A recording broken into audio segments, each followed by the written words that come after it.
오늘 우리에게 주시는 하나님의 말씀은 스가랴 4장 1절에서 14절까지 말씀입니다. 1절 내게 말하던 천사가 다시 와서 나를 깨우니 마치 자는 사람이 잠에서 깨어난 것 같더라.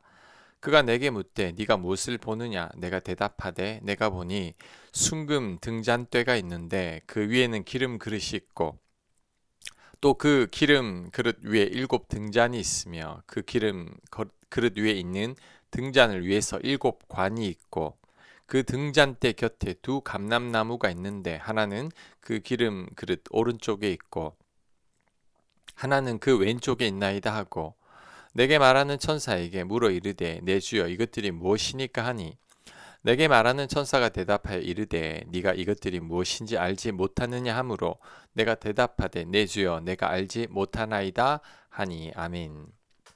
스가랴가 5번째 환상을 보고 있습니다. 순금 등잔대가 있었는데 그 위에 7등잔이 있었습니다. 그 등잔마다 관이 있어 기름을 공급받고 있었고 그 기름은 두 감람나무에서 공급이 되고 있었습니다. 스가랴가 이 환상이 무엇인지 천사에게 묻자 천사가 그 뜻을 6절에서 가르쳐주고 있습니다.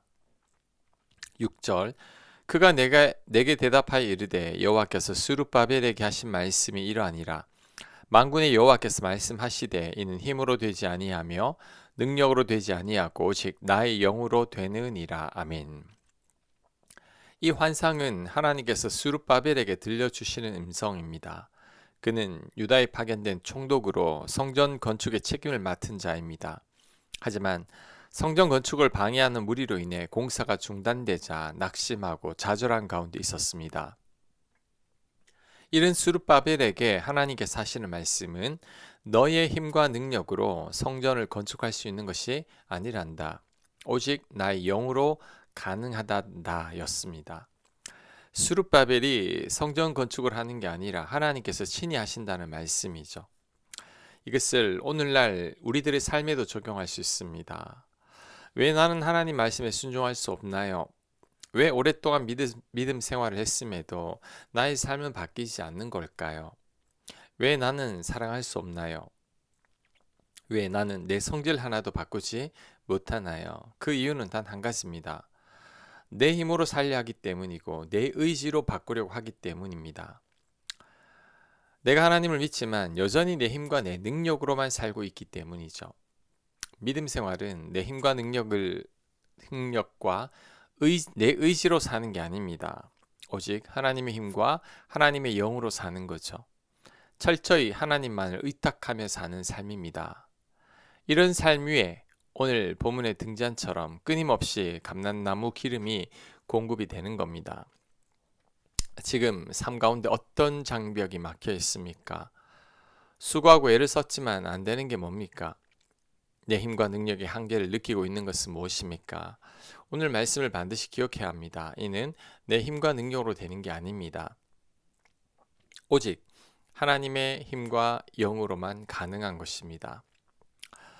우리 힘으로 행복한 가정을 세우고 직장에서 성공하며 자녀들을 잘 키울 수 있는 게 아닙니다. 우리의 힘과 지혜는 언젠가 바닥을 드러냅니다. 이때 우리가 빨리 깨달아야 합니다. 내 인생의 문제는 내 힘으로 해결할 수 없다는 것을, 하나님의 일은 인간의 능력으로 완성될 수 없다는 것을, 이런 깨달음이 하나님의 은혜가 시작되는 출발점이죠. 또한 우리 안에는 끝없이 공급되는 하나님의 영이 거하신다는 것을 알아야 합니다. 스가랴가 본 환상이 바로 이것을 보여주고 있습니다. 순금 등잔대는 스스로 기름을 만들지 않았습니다. 그저 두 감람나무로부터 흘러나오는 기름을 공급받아서 빛을 밝힐 뿐이었죠. 이 기름이 바로 하나님의 영, 곧 성령님을 상징합니다.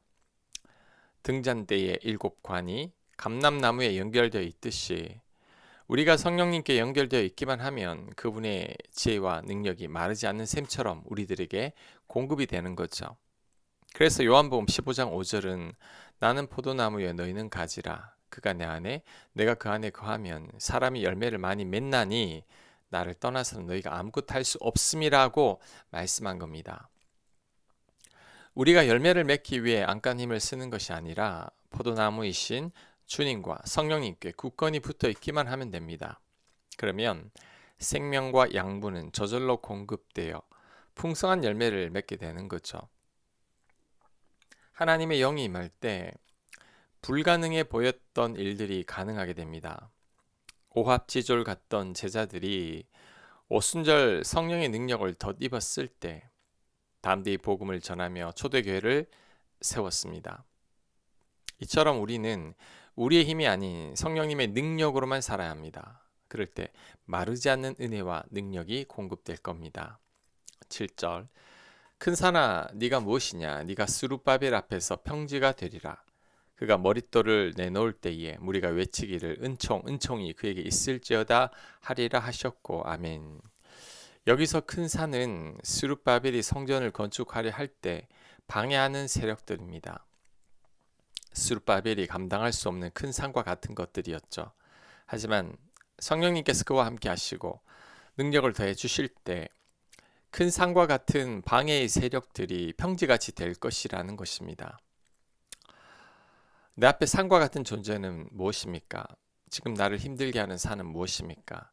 하나님을 의지할 때 그것들은 단지 평지가 될 뿐입니다. 이스라엘 백성들이 두려워 떨었던 가나안의 거인 족속들은 여호수아와 갈렙 눈원인 단지 그들의 밥이었을 뿐입니다. 하나님을 의지하는 믿음이 있으니 산과 같은 거인들도 전혀 두렵지 않았던 거죠. 우리들도 이런 믿음을 가져야 합니다. 8절 여호와의 말씀이 또 내게 임하여 이르시되 스룹바벨의 손이 이 성전의 기초를 놓았은즉 그의 손이 또한 그 일을 마치리라 하셨나니 만군의 여호와께서 나를 너희에게 보내신 줄을 네가 알리라 하셨느니라. 아멘. 하나님은 스룹바벨에게 네가 시작한 일을 네 손으로 마치리라고 말씀하셨습니다. 즉 하나님께서 시작하게 하신 일은 반드시 완성시키신다는 뜻이죠. 하나님은 시작하신 일을 반드시 완성시키십니다. 사람들은 중간에 멈추고 포기할 때가 많지만 하나님은 절대 그렇지 않습니다. 계획하신 일을 반드시 이루십니다. 그래서 바울은 빌립보 교인들에게 너희 안에 착한 일을 시작하시니가 그리스도 예수의 날까지 이루실 줄을 우리가 확신하노라라고 말씀한 겁니다. 우리들은 포기만 하지 않으면 됩니다. 하나님만을 온전히 신뢰하면 됩니다. 그럴 때 하나님께서 다 이루어 가실 겁니다. 10절 작은 일의 날이라고 멸시하는 자가 누구냐? 사람들이 스룹바벨의 손에 다림줄이 있음을 보고 기뻐하리라. 이 일곱은 온 세상에 두루 다니는 여호와의 눈이라 하니라. 아멘. 당시 사람들은 성전의 초라한 재건 모습을 보며 작은 일이라고 실망했었습니다. 그러나 하나님은 작은 일의 날이라고 멸시하는 자가 누구냐라고 말씀하셨습니다. 우리 하나님은 작은 것을 귀하게 여기십니다. 그 작은 것으로 하나님은 크게 하실 수 있기 때문이죠. 예수님도 하나님 나라를 겨자씨에 비유했습니다. 겨자씨는 세상에서 가장 작은 씨앗 중 하나지만 자라면 새들이 깃드는 큰 나무가 됩니다. 이처럼 하나님 나라는 작게 시작해서 크게 만드는 거죠. 오병이어의 기적도 오직 떡 5개와 물고기 2마리에서 시작되었습니다. 지금 내가 가진 것이 아주 작은 것 같습니까? 내 능력이 보잘것없는 것 같습니까? 그래서 아무것도 할 수 없을 것 같습니까? 절대 그렇지 않습니다. 하나님은 아주 작은 것들을 통해 큰 것들을 넘어뜨리는 분이시죠. 무능한 자들을 통해 유능한 자들을 꺾는 분이십니다. 그러니 우리는 하나님만을 의지하고 붙들면 됩니다. 그럴 때 나의 부족함은 전혀 문제될 것이 없을 겁니다. 11절 내가 그에게 물어 이르되 등잔대 좌우에 2 감람나무는 무슨 뜻이니까 하고 다시 그에게 물어 이르되 기름을 흘리는 2 금감 옆에 있는 이 감람나무 2가지는 무슨 뜻이니까 하니 그가 내게 대답하여 이르되 네가 이것이 무엇인지 알지 못하느냐 하는지라 내가 대답하되 내 주여 알지 못하나이다 하니 이르되 이는 기름 부음 받은 자 둘이니 온 세상의 주 앞에 서 있는 자니라 하더라. 아멘. 자, 다시 스가랴가 질문합니다. 2 감람나무는 무슨 뜻입니까? 감람나무는 기름을 공급하는 나무로서 성전의 등불을 밝히도록 끊임없이 기름을 공급해 주는 나무죠.